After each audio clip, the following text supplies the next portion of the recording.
Terima kasih Pak Ketua. Kali ini kita duduk bareng.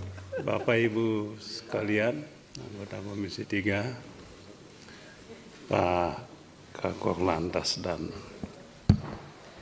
para pejabat utama yang saya banggakan.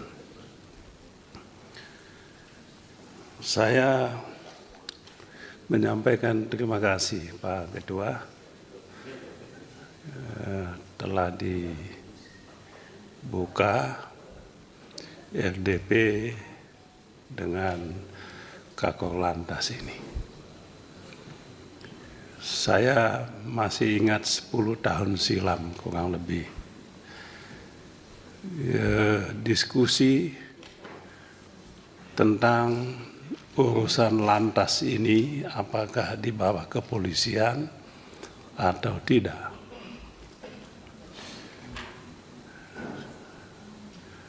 Ada pandangan urusan lantas ini bukan urusan penegakan hukum. Bikin STNK itu bukan urusan hukum. Tapi kecelakaan lalu lintas itu ya ada urusan yang bersinggungan dengan hukum. Oleh sebab itu pada saat itu kuat usulan supaya urusan lantas ini jangan di bawah kepolisian, tapi di bawah Kementerian Perhubungan. Dan memang banyak di negara lain urusan lantas ini urusan di luar kepolisian ini. Tapi situasi pada saat itu membuatnya urusan lantas ini tetap di bawah kepolisian. Ini saya sampaikan kepada kita semua supaya jas merah, kata Bung Karno Presiden pertama, jas merah. Artinya jangan sekali-sekali melupakan sejarah. Ya kadangkala ya kalau kita yang tidak ada lagi ya mungkin, tapi kebetulan saya masih ada dan saya menjadi saksi utama soal ini. Ya, bagaimana perjalanan setelah sekian puluh tahun, sekian belas tahun soal lantas ini. Juga kuat pandangan bahwa jangan dibebani urusan mencari nafkah, mengumpulkan pendapatan PNBP di lantas ini. Kalau itu isunya maka kembali lagi jangan dibawa kepolisian. Ya tentu menerbitkan BPKB, STNK ada hubungannya dengan itu. Jadi setelah sekian tahun ini kita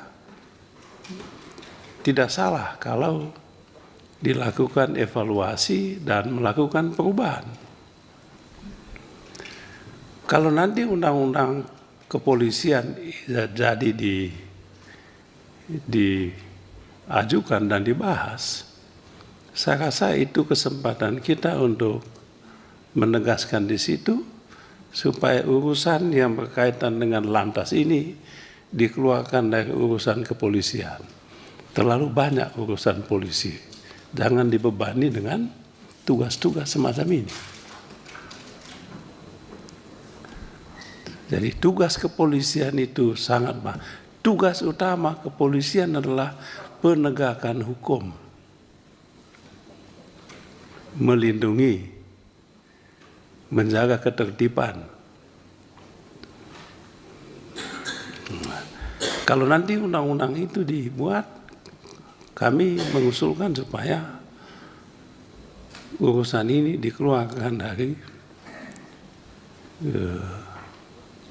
tanggung jawab kepolisian. Biarkanlah institusi kepolisian menjadi institusi penegakan hukum, bukan institusi untuk urus STNK, urus SIM, urus BPKB. Itu satu. Yang kedua, ketika urusan SIM ini, urusan lalu lintas ini diserahkan ke kepolisian, ada problem di situ. Problemnya itu adalah kepolisian dibebani tanggung jawab untuk mencari uang di sini. Yang tadi Pak Kakor Lantas menyampaikan PNBP tadi. Tadi coba bayangkan PNBP okelah mendapatkan surat izin mengemudi, pendapatan surat izin mengemudi. Padahal ya mestinya itu gratis dong. Surat izin mengemudi. Pelayanan publik mestinya. Nah, lebih celaka lagi perpanjangan SIM. Nah, itu yang pernah tadi tahun lalu kami pernah mengusulkan ini. Tadi disinggung oleh Pak Suding mengenai perpanjangan SIM ini. Mengapa perpanjangan SIM harus dibebani lagi? Yang punya SIM harus membayar lagi untuk perpanjangan. Mungkin tes lagi.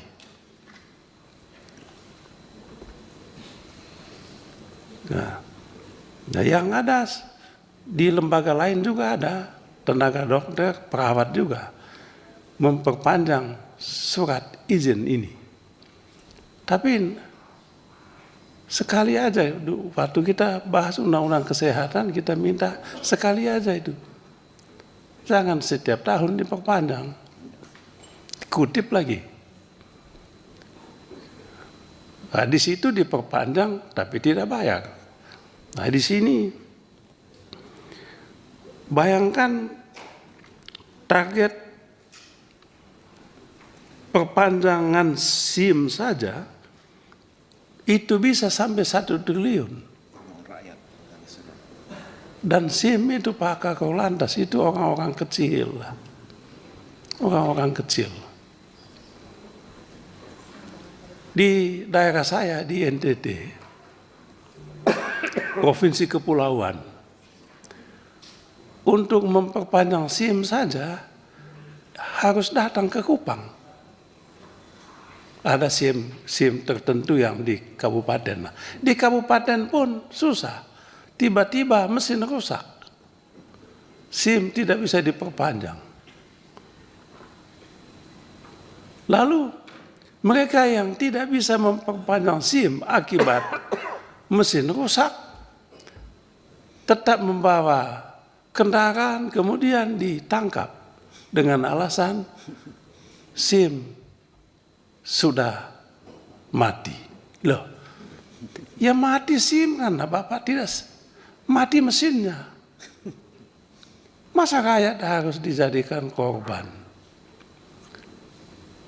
Jadi, lalu apa sebetulnya? Memperpanjang SIM, datang dari kampung ke Kupang, naik pesawat, coba bayangkan. Ke Pak Kakor Lantas mungkin pernah di NTT. Coba bayangkan, ke Kupang naik pesawat. Dan pesawat dari kampung saya ke Kupang itu mahalnya sama dengan dari Jakarta ke Thailand. Sama Pak Kakor Lantas. Pesawatnya dulu itu, belum nginapnya lagi di Kupang. Perpanjang SIM. Belum nunggunya lagi. hanya untuk memperpanjang SIM. Saya tidak tahu di provinsi-provinsi lain, tapi dugaan saya sama. Oleh sebab itu, Pak Ketua, saya sebetulnya ingin sekali mesti diaudit. Oh iya. Saya ingin dapat laporan tadi. Tahun 2024 ini Pak, berapa banyak SIM itu yang Bapak terbitkan? Betul, diaudit. Berapa yang diperpanjang? Audit. Diaudit. Berani nggak diaudit? Coba Pak Kakor Lantas, audit. Kalau audit ini,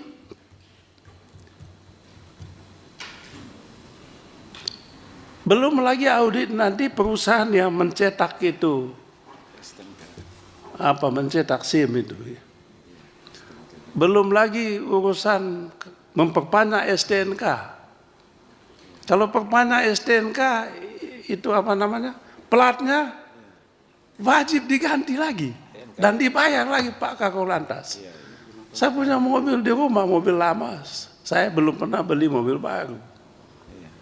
Udah 10 tahun. 2014 saya beli mobil. TNKB-nya masih bagus, ganti lagi. Tapi setiap tahun ganti STNK, itu platnya wajib diganti. Saya tanya loh, kan platnya masih bagus? Iya Pak, harus diganti.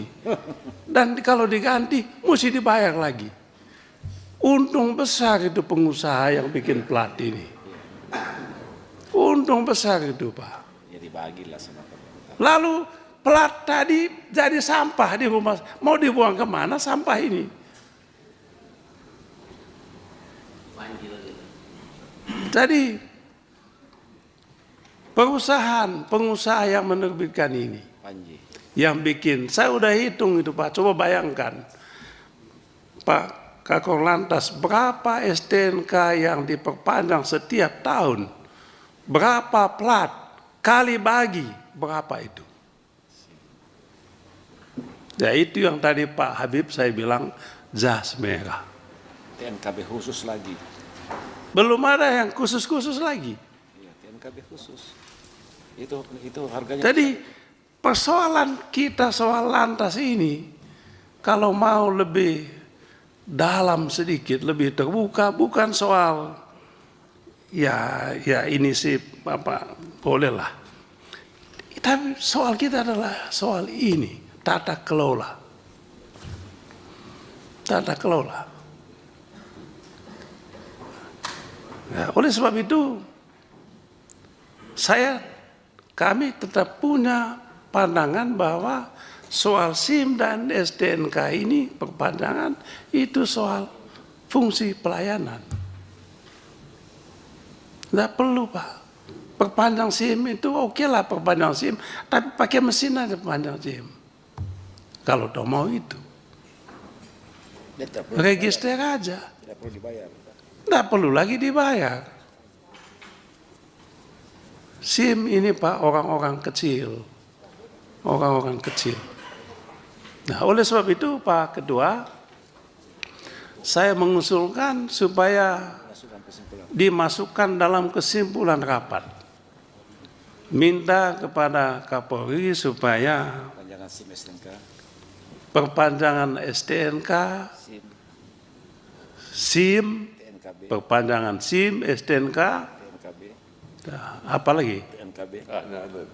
TNKB. Dihapuskan mulai tahun anggaran 2025 ini. Oke lah yang sudah lewat, dilewat. Yang kedua, masukkan di dalam kesimpulan, diaudit. Panggil pengusahanya. Panggil pengusahanya. Pengadaan mobil. Sama juga dengan kena roda 4, roda 2, mobil juga. Kalau itu diaudit. Panggil itu.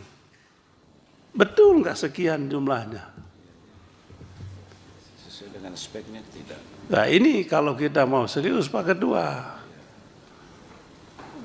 menurut saya nggak usah kita ngomong yang lain-lain. Saya punya kapoksi tadi, ketua tadi udah bagus, orang meninggal di jalan raya, oke lah itu. Nah tapi yang jauh lebih penting adalah ini, bikin orang meninggal pelan-pelan adalah ini. Ya. Jadi Pak Ketua, sekali lagi saya mengusulkan untuk dimasukkan dalam kesimpulan 2 soal penting ini. Soal penting yang pertama, hapus perpanjangan SIM dan STNK. Yang kedua, lakukan audit. Kesimpulan kedua yang penting lagi, audit. Almatsus dan Sarpas. Panggil itu pengusahanya. Berani nggak? Itulah Nataru yang sebenarnya. Natal dan Tahun Baru. Supaya tertib semua ya. Tahun lama, tahun lama kita tinggalkan. Gini, dengan Tahun Bapak Baru. Ini nanti Sekian dan sebentar. terima kasih Pak. Ya. Beliau sudah paham. Waktunya kita bagi. Jadi biar ini kita sudah paham niatnya beliau sudah kita